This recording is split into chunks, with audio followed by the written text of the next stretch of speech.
Shalom, my beautiful family. It's the Intuitive Cosmic family coming to you guys on this beautiful Sabbath with a Sabbath session where me and my family read the book of Lamentations, chapters 1 through 5 in the King James Version. And I just wanted to give you guys a heads up. We will be continuing on the book of Numbers. That is where we currently were. But while me and my family were transitioning, with our move, we decided to just let Spirit guide us. But from there on out, we will be finishing the book of Numbers and going in order of the Holy Bible as we see fit. And so we're just going to be discussing today what we got out of what Spirit showed us and prevailed to us from the books of Lamentations. I read chapters 5 verses verse 2 and chapter 5 of Lamentations verse 2 stood out to me. Our inheritance is turned to strangers, our houses to aliens. In other words, that stood out to me because a lot of our culture and things and styles and stuff have been stolen by a lot of other tribes and people, but mostly the European people. Like I said, things like our it said inheritance, but they stole our land and stuff like that, and like copied off of certain things like our songs and remade them, and Gotcha. So you're talking about colonization and imperialistic practices that have been placed in, in our land, in our nation, within our communities. Gotcha. Was there anything else you wanted to add from any of those verses that stood out to you? The reason why they were selling our stuff and our music and land and stuff is because they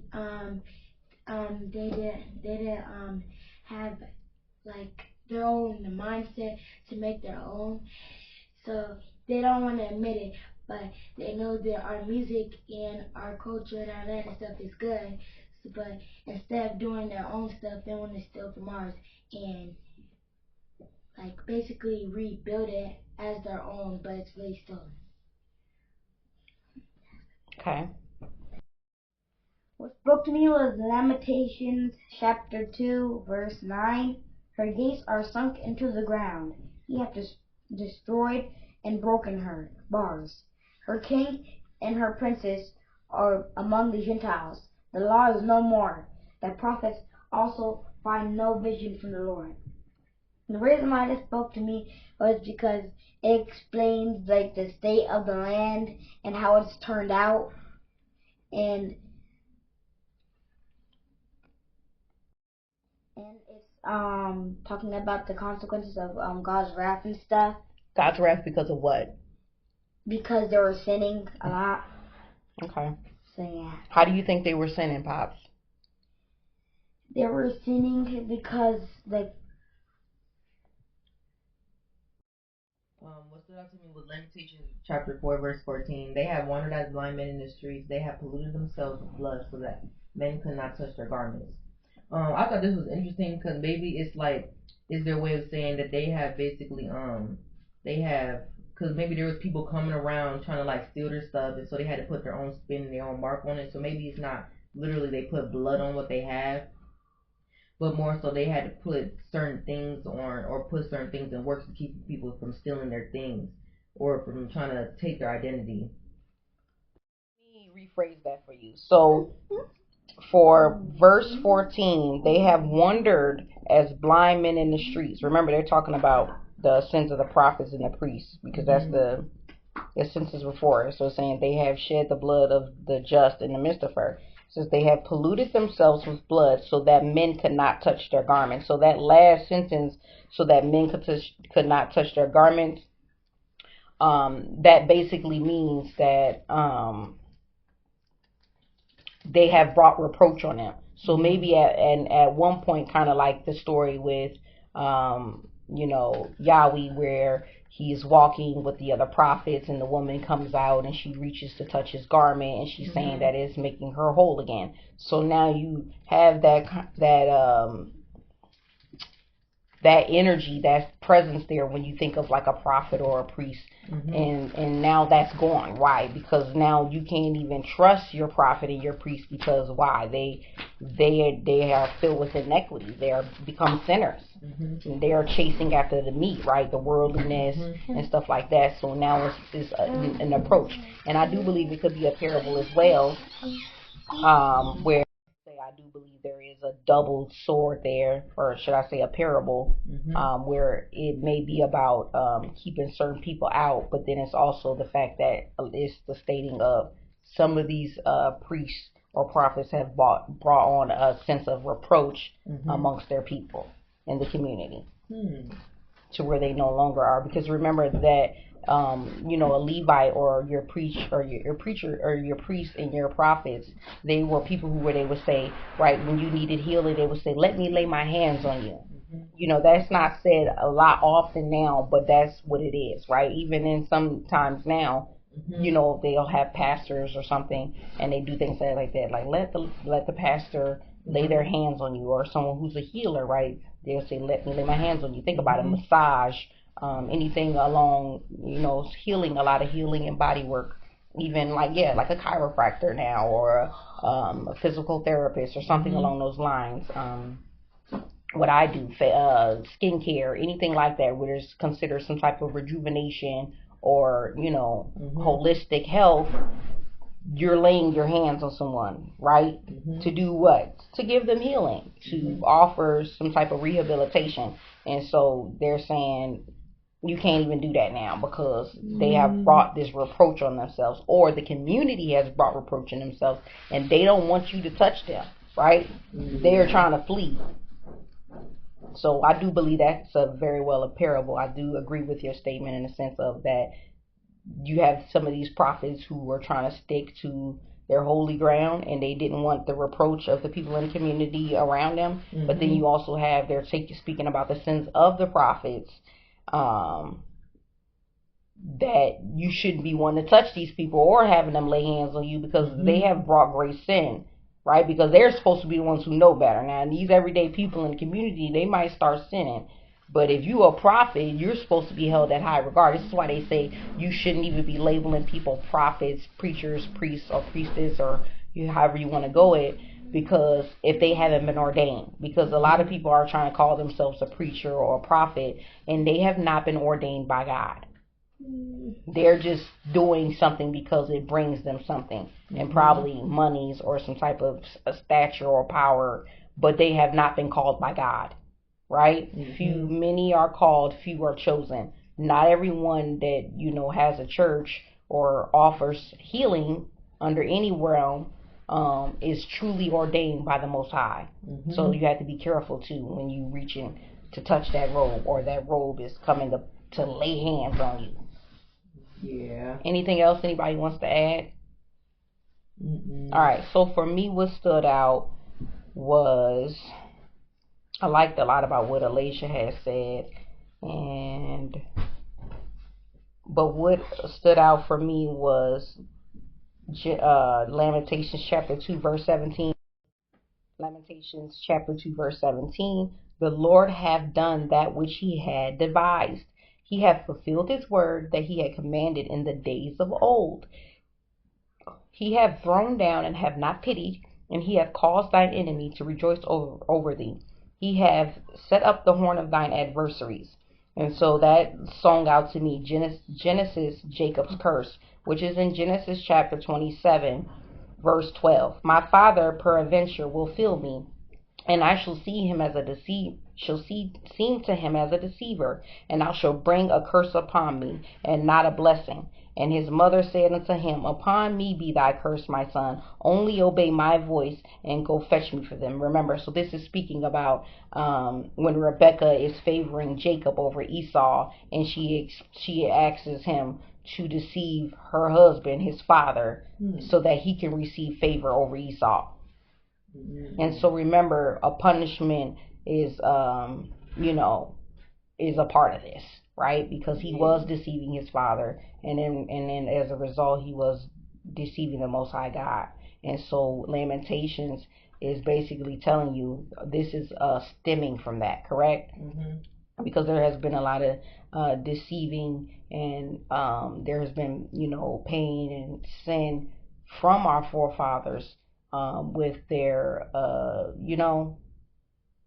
with the way they set things up. And then even once they came out of that, right, because we saw with Jacob and Israel, they've even him and Esau actually came to a point where they had friendship, right, where they came together and they were able to let themselves remove the sins of their past and how they felt about each other. They were able to kind of come together in some sorts. But you still got to pay for your sins. And then more importantly, it's just showing you, like, he had children, right? And his children's children went on to do things that were good, but then some of them went on to do things that were not so good, right? Because we also learn later in the 12 tribes how they end up in Egypt, and then how, they end up in the famine. Why? And they were doing things then.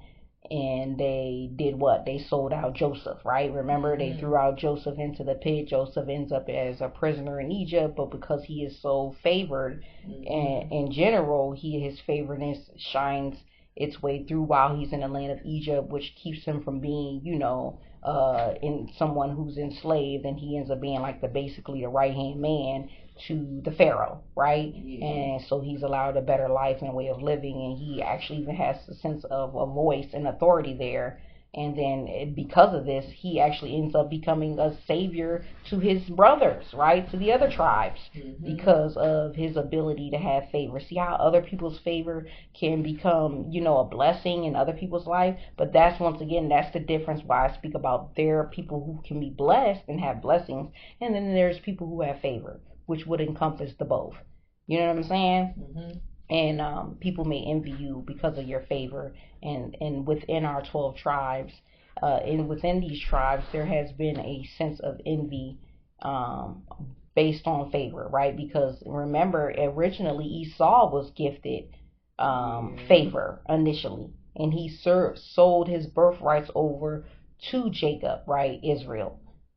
And during the beginning of his birth, we also seen that with Abel and Cain. You see what I'm saying? And this jealousy, and it's always been there, and how it moves on from one end to the other, and look how it has caused people to stray away from the Most High God. And then this is what Lamentations is speaking about, how our people have strayed away from the word and holiness, and our prophets and everyone has sold out.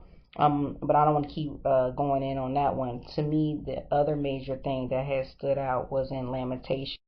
And the last things that I wanted to bring together were in Lamentations chapter 1, which is verses 1 and verses 3. So it says, how doeth the city sit solitary? Solitary means what? Still.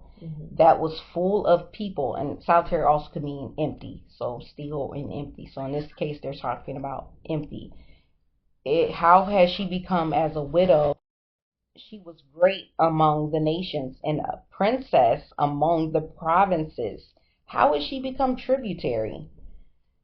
And then it goes on in verse 3 to say, Judah is gone into captivity because of affliction and because of great servitude. She dwelleth among the heathen. She findeth no rest. All her persecutors overtook her between the straits. And then this is why, and a lot of people today are trying to figure out, why is our culture, why is our community, our society under attack? Well,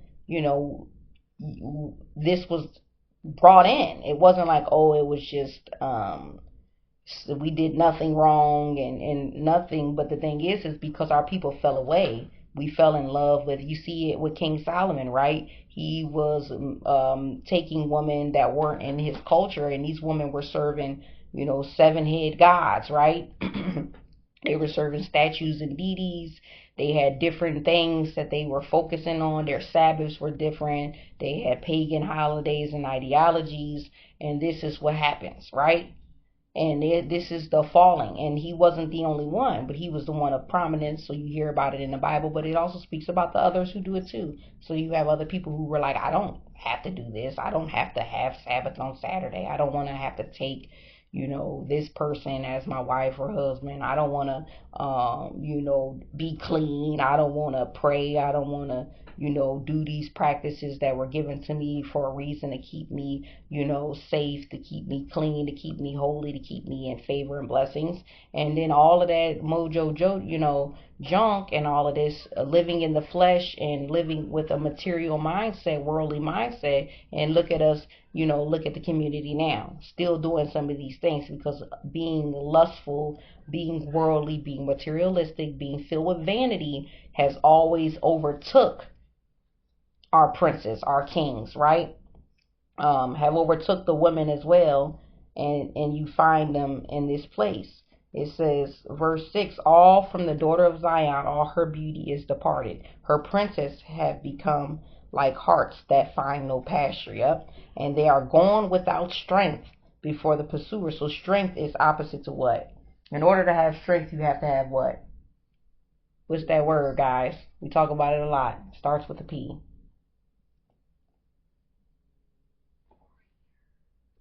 So power, right? So in order to have strength, you have to have power. And our people, they are very powerless in one sense. While we may be empowered in one sense, we're not, because we have a lot of people who are willingly giving up their empowerment and their power of themselves and other people, because they literally want to do the devil's work. So it's not even just down to race and identity. It's more about allegiance. Is your allegiance with the good Lord, or is your allegiance with demonics, right? With the devil, with reproach, with sin, with worldliness and vanity, materialism, your love of money, right? Your love of power, of capitalism, greed, the 7 deadly sins, lust, envy. Or is that what you're aligning yourself with? Because then if you are, then this is why your nation, this is why your people are in suffering. Because you choose these things over, favor. You choose these things over life, love, joy, grace, blessings. So this is where we are today. So this is why Spirit, this is always a reminder when you read the book of Lamentations of, why things are the way they are and how. And that's why, most importantly, wanted to bring up Genesis chapter 27, because it speaks about the curse of Jacob. And I didn't even really want to call it a curse, but it's funny that I labeled it that when I picked up on it as we read, because when you go to Genesis, it literally says it's a curse.